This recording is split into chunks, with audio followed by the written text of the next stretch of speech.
బిస్మిల్లాహిర్రహ్మానిర్రహీం. అస్సలాము అలైకుం వరహ్మతుల్లాహి వబరకాతు. నా ప్రేమన సోదర మహాసేవులారా, మిత్రులారా, అల్హమ్దులిల్లా, మన అందరి ముందుకి షబే బరాత్ ఒక పవిత్రమైన రాత్రి వస్తుంది. ఈ యొక్క రాత్రి ఎక్కువగా అల్లాహ్ యొక్క ఆరాధన చేయాలి, అల్లాహ్ని మెప్పించాలి. అదేవిధంగా ఉపవాసాలు ఉండాలి అనుకునేవారు ఉపవాసాలు కూడా ఉండవచ్చు, అల్లాహ్ని మెప్పించవచ్చు. అదేవిధంగా షబే బరాత్ రాత్రి మన యొక్క పాపక్షమాపణ జరుగుతుంది. అల్లాహ్తో ఎక్కువగా ఏడ్చి మరీ అల్లాహ్ ముందు దుఆ చేసి మన యొక్క పాపక్షమాపణ చేసుకోవాలి. హదీసుల ప్రకారంగా ఈ విషయాలు మాత్రమే మనకి తెలుస్తున్నాయి షబే బరాత్కి చేయవలసిన పనులు. కానీ కొంతమంది కొన్ని విచిత్రమైన పనులు చేస్తూ ఉంటారు. వాటిలో ఒక పని ఏమిటి అంటే హల్వా. ప్రత్యేకంగా షబే బరాత్ రోజు రాత్రి హల్వా మన ఇంట్లో వండాలి అని చాలామంది అనుకుంటారు, వండుతారు, వాటిని అందరికీ పంచుతూ ఉంటారు. వాళ్ళు ఎందుకు వండుతారు, ఎందుకు పంచుతారు అన్నది వాళ్ళకే తెలియదు. కానీ వాళ్ళ యొక్క పెద్దలు వాళ్ళకి చెప్పిన విషయం ఏమిటి అంటే షబే బరాత్ రోజు తప్పనిసరిగా మన ఇంట్లో హల్వా వండుకోవాలి, హల్వా వండి అందరికీ పంచిపెట్టాలి.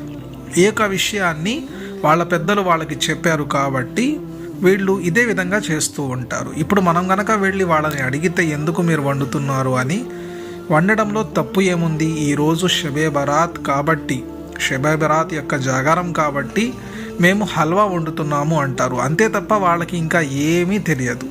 నా ప్రేమైన సోదర మహాశివులారా, ఇలాంటి విషయాలు దూరం చేయడానికే ధార్మిక పండితులు మీకు సహాయం చేస్తూ ఉంటారు.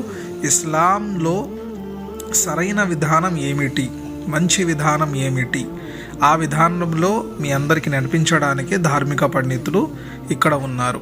అందుకనే మీరందరూ కూడా గమనించాల్సిన విషయం, షబే బరాత్కి హల్వా వండడం ఇస్లాం ధర్మంలో లేని విషయం. ఈ యొక్క విషయాన్ని నేను ప్రత్యేకంగా వీడియో చేయడానికి గల కారణం ఏమిటి అంటే, దీన్ని చాలామంది ప్రత్యేకంగా అనుకుంటారు.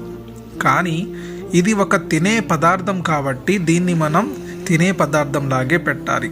అంటే మీరు మామూలు రోజుల్లో వండుకోండి, ఈరోజు కాకపోతే రేపు వండుకోండి, మీకు ఎప్పుడు వండుకోవాలంటే అప్పుడు వండుకొని తినండి, దాంట్లో తప్పేమీ లేదు. కానీ ప్రత్యేకంగా షబే బరాత్ రోజు మాత్రమే హల్వా వండాలి, హల్వా వండకపోతే మా ఇంట్లో ఏదైనా అరిష్టం జరుగుతుంది, ఏదైనా లోపం కలుగుతుంది, మా యొక్క పుణ్యంలో లోపం కలుగుతుంది, మేము ఏదో ఆచారం వదిలిపెట్టేసాము అని ఎవరైతే అనుకుంటున్నారో అలాంటి వారి కోసం ఈ యొక్క విషయం తెలియజేయాల్సి వస్తుంది. నా ప్రేమ సోదర మహాశివులారా, మిత్రులారా, దయచేసి గమనించండి. ఇస్లాంలో కొత్త విషయాలు తేవడం అది బిదాత్కి కారణం అవుతుంది. బిదాత్కి కారణం ప్రవక్త గారి యొక్క ప్రేమని కోల్పోవడం.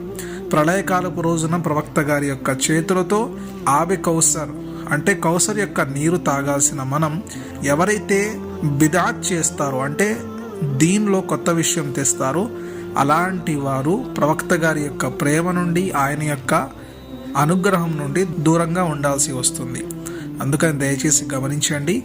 మీరు ఒకవేళ ఏదైనా వండుకొని తినాలి అనుకుంటే వేరే రోజుల్లో వండుకోండి, ప్రత్యేకంగా అదే రోజు వండాలి, అదేవిధంగా అదే పదార్థం వండాలి అని చెప్పి ఎవరైతే అనుకుంటున్నారో ఇది తప్పు విధానం, తప్పు పద్ధతి. దయచేసి దీన్ని మీరు గమనించాలి అని చెప్పి ఆశిస్తున్నాను. ప్రతి ఒక్కరు కూడా ఇస్లాం గురించి మరింత సమాచారం తెలుసుకోవడానికి ఇక్కడ కనిపిస్తున్న వాట్సాప్ నంబర్కి మెసేజ్ చేయవచ్చు, మీకున్న సందేహాలు దూరం చేసుకోవచ్చు. అదేవిధంగా ఇస్లామిక్ గ్రూప్లో కూడా జాయిన్ అవ్వచ్చు. నేను చెప్పిన విషయం కనుక మీకు నచ్చితే తప్పనిసరిగా వీడియోని లైక్ చేయండి. ఈ యొక్క మంచి విషయం వేరే వాళ్ళకు కూడా తెలియజేయాలి అనుకుంటే లైక్ చేయడం వలన వాళ్ళకు కూడా ఈ యొక్క విషయం చేరుతుంది. వాఖిర్ దావానా అనిల్ హమ్దులిల్లాహి రబ్బిల్